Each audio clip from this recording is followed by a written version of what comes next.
Hello and welcome to this section in further maths. Today we'll be talking about equilibrium of forces.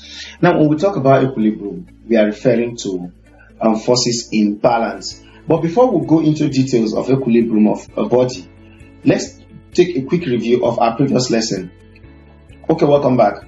Now, when we talk about equilibrium of forces, you're talking about a body that is stable, a body that is not changing continuously its position as a result of several forces acting on it. For example, equilibrium is when a body remains at rest under the action of given forces. So forces act together just to keep the body at rest. Now, a translational equilibrium, the state of equilibrium of a body which remains at rest under the action of force, have tendency to cause translation.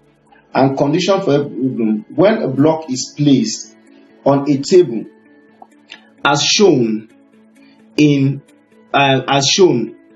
force F1 and F2 are applied to the block remains in translational equilibrium if the magnitude of S1 and F2 are the same. So this is our table, this is our block,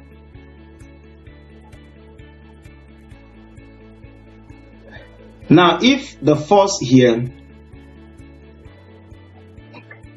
F1 is equal to the force here F2, then the body remains at rest in equilibrium. Now, since F1 and F2 are acting in opposite direction, both have equal magnitude. So F1 plus F2 equals 0. What they're trying to say now, look at the direction. This one is acting downward, while this other one is acting upward. So if this is 5 and this is minus 5, if you add them, the resultant of the two forces will give you 0. Also, the upward force N balance and downward force mg on the block, so which is equal to 0. For clarification, let's try solving questions. Now, a particle of mass, this is our example, a particle of mass 5 kg is suspended. A particle is suspended by a light interstellar screen. That's to say this thing is 5 kg, which makes an angle of 30 degrees with a downward vertical and horizontal force F. If the system is equilibrium, so this point is 30 degrees. Calculate the tension in the string. Now, in calculating tension in the string, and also we are looking for tension in the string and also the magnitude of the force itself. Now, in getting this, we can now go into saying, okay, using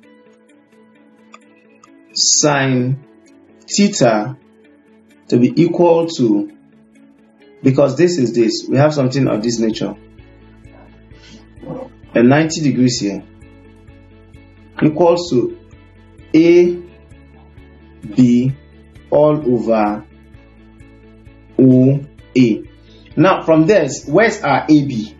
Sine says, remember our Rousseau car tour. Now, opposite 30 here is our AB. So AB all over AO. So this point is our 0, this A, and this is our point B. So we now say AB over AO. So this is the value. With this, we now have it to be equal to sine theta. So this is our 60 degrees. So we now have 5 times 10 all over t is equal to sine 60. Is equal to sine 60. So from here, t will be equal to 50 over sine 60, which is now equal to 57.74 Newton. So this is the tension in the string. Now, when you talk about the magnitude, that's II, magnitude of F1,